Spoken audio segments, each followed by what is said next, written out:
What is up, everybody? Bingo here. I'm with the Duel Factory, Colin and Ray for Season 2, Episode 13 of X2 Drop, our weekly Yu-Gi-Oh! Podcast. We do talking about anything and everything we feel like for the trading card game. And as I'm sure all of you are aware, there's a massive lull in all trading card games right now. And it's kind of unfortunate because this was a peak time in Yu-Gi-Oh! A lot to look forward to with Dual Overload, the ban list, as well as Master Rule 5, but we just have to adapt. And the reason I have Colin and Ray on here is because one is a very experienced Pokemon player and the other is a very experienced Magic player. And what we're going to get into is Yu-Gi-Oh! Versus other competitive card games, the benefits or the positives and negatives of each of the card games, and like why certain people gravitate towards certain other card games. So I'll pass it over to Colin. Introduce yourself a little bit, and then after you, just Ray, go jump into it. What's going on, guys? Thank you for having me on here. I appreciate it. Love the show. Yeah, I'm a former Yu-Gi-Oh player and a former Pokemon player. Yeah. Ray. All right. All right. How's it going, guys? We'll get into it in a minute. All right, go ahead, Ray.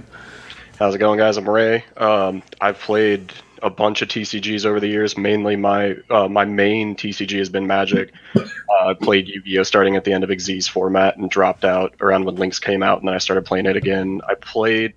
I never played a lot of Pokemon. I was a professor for a few years. Yeah, you were. Hell yeah, I still got the lab coat, dude. That's a judge for anybody that doesn't know. It's basically the same thing. All right, so you got into Magic, right, Ray? I think I missed that part. Yeah, so I got into Magic. I played casually in middle school, and then I got into it competitive Magic around Dark Ascension Innistrad, so around 2011. And started playing Standard for a while. It was the Standard Magic route. Like, I started playing Standard, and then Modern was still a newer format, so I played Modern, and then I eventually hopped over into Legacy. And then kind of fell out of Magic, and then I played it on and off for a while. I was never a big casual person, so while I had EDH decks, I never really met up and played a lot of people for EDH casually. Just because it's one of those things where I would always build a competitive deck and nobody wants to sit there and try and have fun around a kitchen table playing against a competitive EDH deck. Yeah, and then you said you became a judge for it, right? Yeah, I was a level 1 judge for a little while for Magic, just like a store level judge. Yeah. All right, so for Joe, you've played other card games, I'm assuming, but you've pretty much primarily been a Yu-Gi-Oh player for the most part, right? All the time. Yeah, and myself, I know how to play Magic, but I never got into it. Pokemon, I was very heavily into for about 2 years recently. I still follow it, all the tournament results in the metagame and product releases, so I can speak on that a little bit. But Colin, what made you really drop Yu-Gi-Oh! And switch to Pokemon? Like, was it something about Yu-Gi-Oh! Or the way the game was played, or was Pokemon just more appealing? Okay, so the reason, let's see, when I dropped out of Yu-Gi-Oh, it was a real sad time for me. It was a sad time for me. It was literally after it was literally after 2014 Nationals format, and we had just went into Dual Alliance, and you're just like, I'm not feeling it anymore. I'm like, wait, what? It was a set that it was a really gross lights. Oh God, what? It was something called Dreidel, I think. Oh, we're talking about artifacts. Durandal. Yeah. Artifacts, yes. That's roughly around the time that I stopped playing, and BA was starting to get heavy too. The tail end of 2014 Nationals format. It was a sad time for Yu-Gi-Oh players. Yeah. So, and when Yeti was around, the guy Tommy behind the counter was looking for more Pokemon players, and he was showing me all the stuff. And then, well, honestly, I'm gonna let you know, it's a lot cheaper. It's way cheaper than Yu-Gi-Oh. Yes. Now, just like anything, max rarity can run you a pretty penny, it's so much cheaper. that's the cool thing. You can get like the lowest rarity and it'll still have the same deal. But I mean, I like myself a good full art. Don't get me wrong. But if I can have the deck ready to go and it still be the same level of play, then yeah, that's okay by me. Yeah, and just for reference, so there was a staple card every deck plays that came out. It was the chase card in a set. The base rarity set, not the full art, not the rainbow rare, Tapu Lele. It was like at its peak, I want to say $30, for the regular rare, and then eventually became a promo. And like the game is just so much cheaper than Yu-Gi-Oh! It's unbelievable. It is. That was a huge Tapu Lele was a huge staple, and yeah. The highest rarity of that one was going for like $75 or so, maybe 80, yeah, give or take. Yeah, the rainbows, they started out around 70 and then they slowly went up. And eventually I think they did get to 100, but it's whatever, it's max rarity. Yeah. It made me real sad when you left, Colin. It made me real sad. I know, Joe. And I missed you too, buddy. You were my co-founder. You were the comedy, and you left me. But that's okay. You're in good hands. Thanks to Bingo. Aw, thanks. Yeah. But we're getting a little off topic. And it was Pokemon was a lot easier to pick up than Yu-Gi-Oh! Like, it was way easier to pick up. And because within a week I had a deck, I knew the rules and all that good stuff. I was good to go, and from there on, I was a Pokemon player. Yeah, in my experience, the reason I got into Pokemon was like every time you sit down and play competitive Yu-Gi-Oh, it's like mentally draining unless you're playing just like a Build-A-Board Goki deck and you just you win because you went first. Do that for so long, it's just like you don't even feel like doing it sometimes. In Pokemon, you just sit down, shuffle, get your basics, and then you do your stuff, your opponent does their stuff, and if they win, it's because on their turn they made the right plays. There's no interaction since like Plus Power was printed like a decade ago. Or not Plus Power, the one that negated abilities on your opponent's turn. But it's just relaxing. Like, you just do your own thing on your turn, and then you respond your next turn to whatever your opponent says. Like, it's not mentally challenging or like top tier competitive play, right? Obviously, it's like very important. But just at locals, you can basically not even pay attention to what your opponent's doing. Yeah, I wouldn't go that far. there are a lot of people that don't understand how to read, but you get what I'm saying, right? Yeah, definitely. Don't let him lie to you. John 100% can't read at all. Yeah, I know. It makes I just have to watch a lot of deck profiles and get told what cards do, and it's difficult. Doesn't play stun. Oh man, if it's not a floodgate, I ain't playing it. Wow. All right, so let's go over to Ray. And why'd you get so heavy into Magic? Well, first question, did you start off with Magic? Was that the first game you played? You said you played it in middle school, right? Yeah, so for card games, like the first game I played casually was like in elementary school. Like, I played Yu-Gi-Oh, but it wasn't like real Yu-Gi-Oh, right? It's like it's like you have the cards, you're like, oh, I summon Dark Magician, and like the bull crap effects and all that kind of the show stuff. But you can't beat my Blue Eyes White Dragon. And then I played casual Magic, and that was actual like kind of kitchen table Magic, but even then it was like Champions of Kamigawa format. So I was playing like a really bad like Orochi snake deck. So so I started playing competitive Magic around Innistrad, and I had a lot of friends who played casually, and so I played with them for a bit, and it was fun, but I realized like I wanted to play at a competitive level and they didn't, and there was one of those things where it's not fun for either party in that situation because I'm not getting a challenge and they're not getting to a chance to win or do whatever goofy combo they wanted. So I just started grinding F&Ms at the local game store and doing decent at that. And eventually that went from standard to modern. We started going to regionals and playing in like Indy and Chicago and all that. Then around the tail end of 2014, I ended up working at Yeti as the kind of, I started out as the Magic guy, but then I kind of filtered into every role because at that point I was actually because Tommy at the store at the time got me into Pokemon as well, so I was kind of just playing everything at that time, but like very casual, like store level for Pokemon and Yu-Gi-Oh, because Yu-Gi-Oh I was playing like Satella Knights with Bubble Man in it. It was bad. It was hilariously bad. The Text Miracle Fusion is what killed me. Yeah. I was simply not prepared.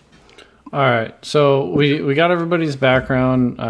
Like anybody that listens to this knows mine and Joe's background. I mean, I played Yu-Gi-Oh! Elementary school, starter deck Yu-Gi, and it was just like on and off throughout the years, and then I dropped it for like a decade after the ban list, and then came back in 2016. Joe, I don't know how long you've been playing it because we're acquaintances and not friends. Since birth. 100% correct. But how long have you been playing again?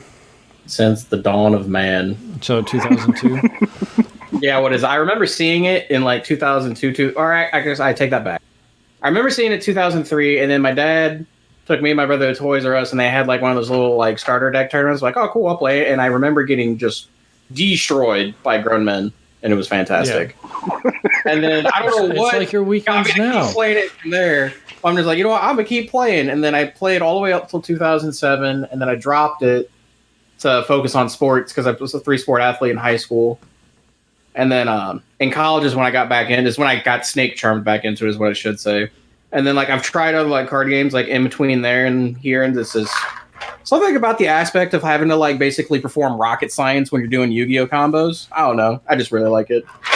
Yeah, Yu-Gi-Oh definitely has the biggest combo potential. That's what I wanted to get into, the positives of Yu-Gi-Oh and the negatives, and then the strengths and weaknesses of the other card games as well, because the reason I can't drop this game is because it's like a chess match between you and your opponent at all times. Like, it's constant interaction, even on your turn, even on turn 0 of the game. You have to worry about your opponent interacting with you, which is, yes, possible in other games, but for the most part, it's not to the level that Yu-Gi-Oh is, where you can overextend going first and just lose the game because you were an idiot, you know? That does happen. And that's why I keep coming into it. That's why I play like control-based decks that aren't traps, because traps are gay. Proven scientific fact. But that's why I play. So what do you guys think some of the strengths of Yu-Gi-Oh are? I'll start with Joe since he's a staple guest, and then we'll go from there. What's the staple guest? I appreciate it, but what was the question again? What are the strengths of Yu-Gi-Oh? Like why should you play it over other card games? I think it's really mentally stimulating, if I'm being 100% honest, because like you're constantly thinking the entire time. Because it's like one of the few card games, like you interact at all points of the game. You're interacting on your turn. You're interacting on their turn. You're like basically the idea is like when you're playing, because I play a lot like combo decks, like you're basically building like a combo that lets you interact at all points on your opponent's turn, as well as letting you continue to play on your turn, right? And then in terms of, and I also like really like the deck building aspect of it too, because all those thoughts have to go basically into like, okay, so this is what my deck does. How can I answer what my opponent does? So you're thinking on all fronts at all times is basically why I really like enjoy playing Yu-Gi-Oh over other card games. All right. Colin, what do you think? For Yu-Gi-Oh, for its up points, I would say it is by far the most competitive game I've ever played. And like top level playing, it's not really for me because there's not really enough diversity in decks. Like you always see the same things just topping, like for that kind of season. You know what I mean? Like when I was playing, I saw nothing but like dragons or I'm sorry, E-Dragons topping. That is 2014 format. That is Yeah. the best format. But I also get that, everybody wants to win, but at the same time, it's just really boring to watch. You know what I mean? Yeah. Now, I mean, that time of the game, it was a 2-deck format with a little bit of a Ophion sprinkled in there, But as far as like our card shop level, it was actually really fun. We had a lot of different decks. Like my favorite deck to this day would always be Fire King / Fire, or no, Hazy Kings. That's what it was. Where it was Hazy Flames mixed with Fire Kings, and they just kind of went off each other. That was probably. That's such an old strategy, man. I love it. Yeah, that was probably by far my favorite deck that I've ever played because I like fire. All but right. Oh yeah, spitting that fire. And then Ray, what do you got anything to add to the strengths of the game? I mean, mine would just be kind of speaking back to yours on like the combo potential in Yu-Gi-Oh is the highest of any TCG out there. Like Magic does have you can play some old formats and play some really gimmicky combo decks. Yeah. But even just take a Yu-Gi-Oh meta deck and compare it to one of those Magic decks, and it just feels like Calvin Ball to even a vintage Magic deck. Just the amount you're going off and comboing with just a regular Yu-Gi-Oh deck, it just feels ridiculous, and it's great. Okay, so that's why we like the game. What are the biggest downsides of Yu-Gi-Oh? I'll save my answer for the last of us. So, Joe, what do you think the biggest downsides are? No real online platform. Yes, oh my God, that one's huge, especially right now. Yeah, because I've been playing a lot of Dueling Book, and I'm not going to lie to you, even when you start getting up there in rank, it is god-awful sometimes. Was it you were watching the judge call the other day? Remember when I was trying to tell a dude he couldn't activate Called by the Grave in the damage step? Oh my God. All right, so no online platform. We might come back to that because I cannot stand that one. What do you think, Colin? One, too expensive. When I was playing there, I just saw the weirdest trades of my life. For Draco Sack, you remember the peak of Draco Sack prices? 110. Yeah. $150. Oh, 50. Yeah. Okay. So. And it kind of cringed me a little bit. Be like, I'll give you these 3 cards plus the pink slip to my car, and I'll let you take my sister out on a date. We could call it even. Yeah. So I had this buddy Dan at the last card shop he was a mechanic. He bought and sold junkers all the time, fixed them up, and made a profit. Right. I watched this man trade over the course of a year. 3 different times he traded a car for cardboard, and it was like a play set of Ash Blossoms when they're at their peak, right?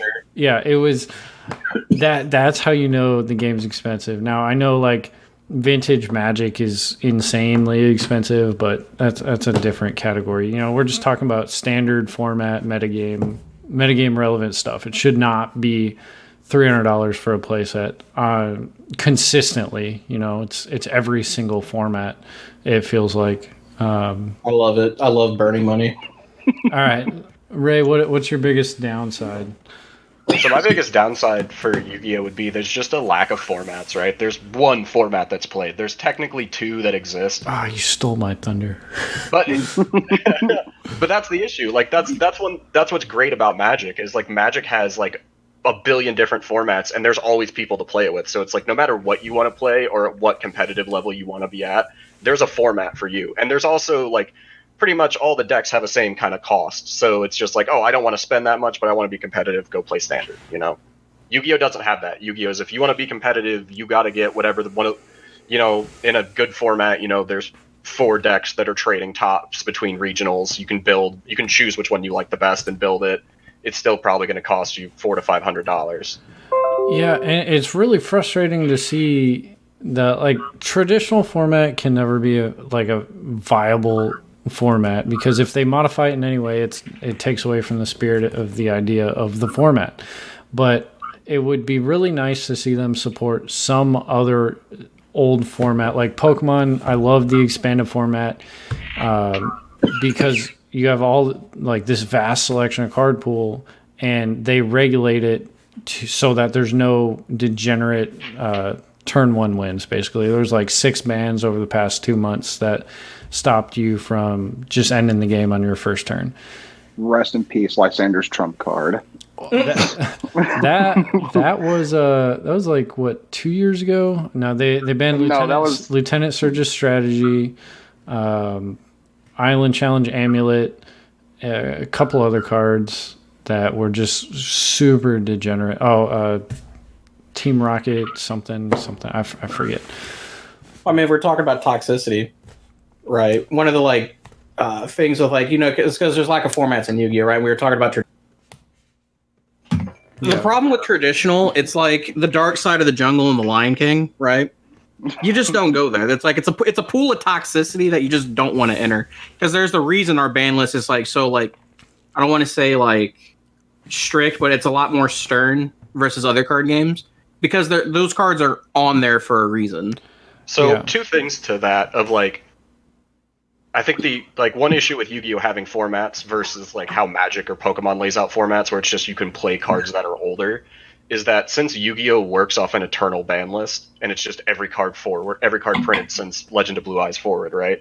It's like you can't just say, oh well now like you can't just have a date cut off unless you do like back in I think it was 2016, 2017 when ARG was still doing their circuit.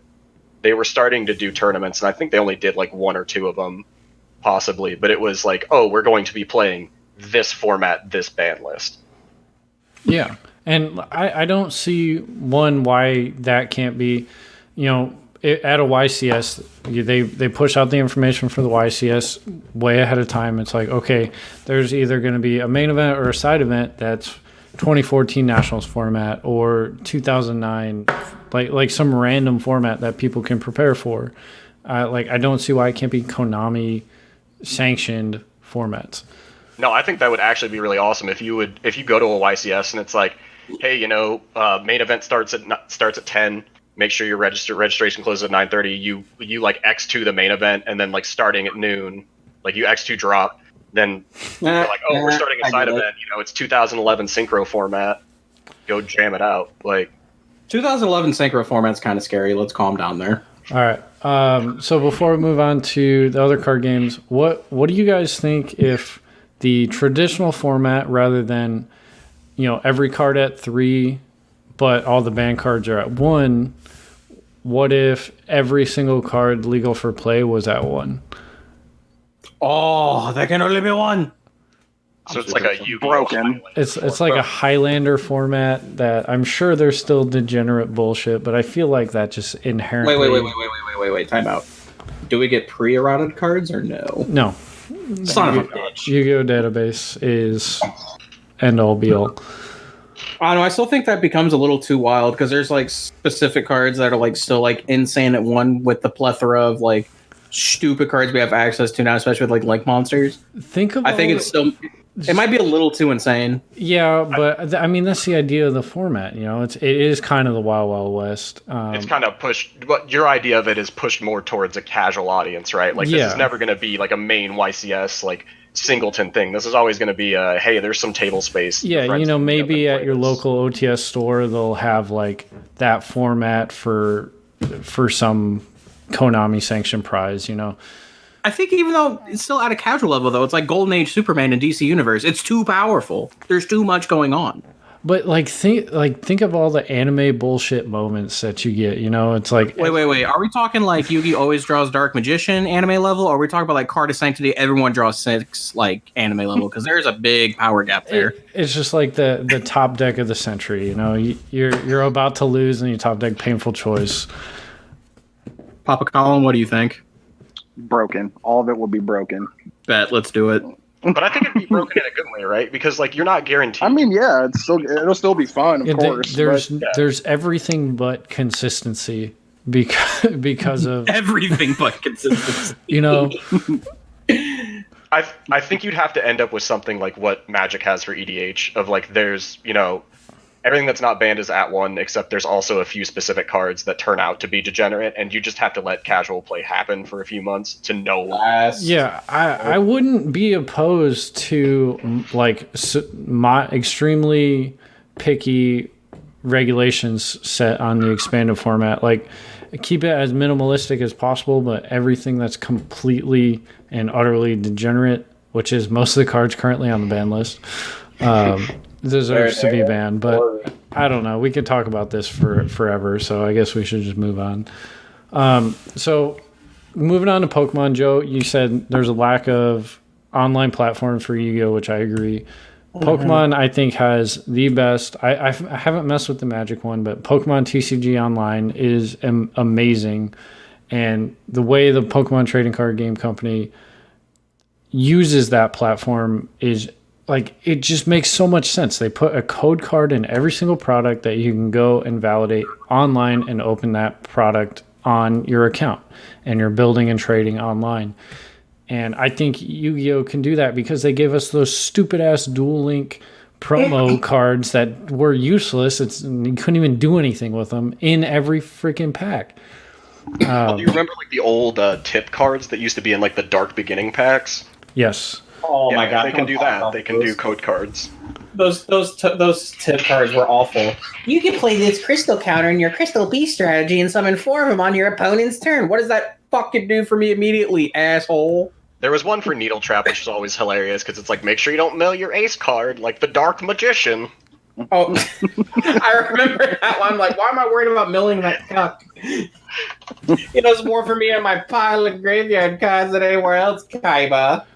So, I mean, we only got like 3 minutes left, so let's stick with this online platform thing. If Yu-Gi-Oh! Did have a sanctioned, Konami-ran online platform that didn't suck, how would you guys feel about being able to earn or participate in sanctioned tournaments to earn like Worlds points and stuff like that online? I'd be the king of the jungle, hands down. No, I would be excited about that. Okay, because I know Pokemon does that, and I didn't know how would you guys feel it takes away from the half the reason to go to a regional, because if you can get your invite from sitting at your computer at home, is it worth going? I would never leave the house again. No social interaction, and I can go to Worlds for free. I don't think the people who go to regionals, most of them, like, it would definitely drop attendance a bit, but I don't think a significant amount, because a lot of, like, when I go to a regional, like, yeah, I want to go and jam Yu-Gi-Oh! For sure, but I also want to go, like, pick up some spicy stuff from the vendors. I want to go chill with my friends. Like, I want to go have a good time. It's an experience. It's not just a tournament. I was about to say, the atmosphere makes it a lot. Like, also the card vendors, too. I mean, oh, yeah. You can definitely get some sweet stuff. Yeah. The only thing I could see happening is if there isn't a like cap to your online points, like what's the point of leaving your house if you can go to a regional essentially every weekend online at your computer if you are genuinely grinding for the World's points? You know, it makes physical attendance like a hindrance because it takes so much time to do. I mean, you just split it 50-50, right? Like, only... So it's like, yeah, you can grind world points online, but like only like it's not a world points, like there's not one leaderboard. There's 2. There's the physical leaderboard and the online leaderboard, and it's half. If there was if there was a cap, it'd be really good. Yeah. Yeah. All right. So I know we didn't talk about Magic nearly as much, but that's okay. I'm okay with that.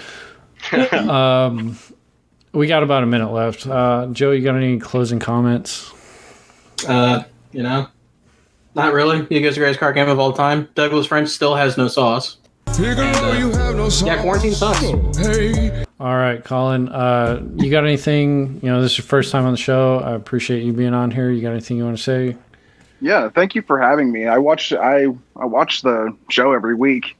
I'm glad to be a part of it. Well, again, thank you for coming up and showing that Joe actually knows decent people, unlike himself.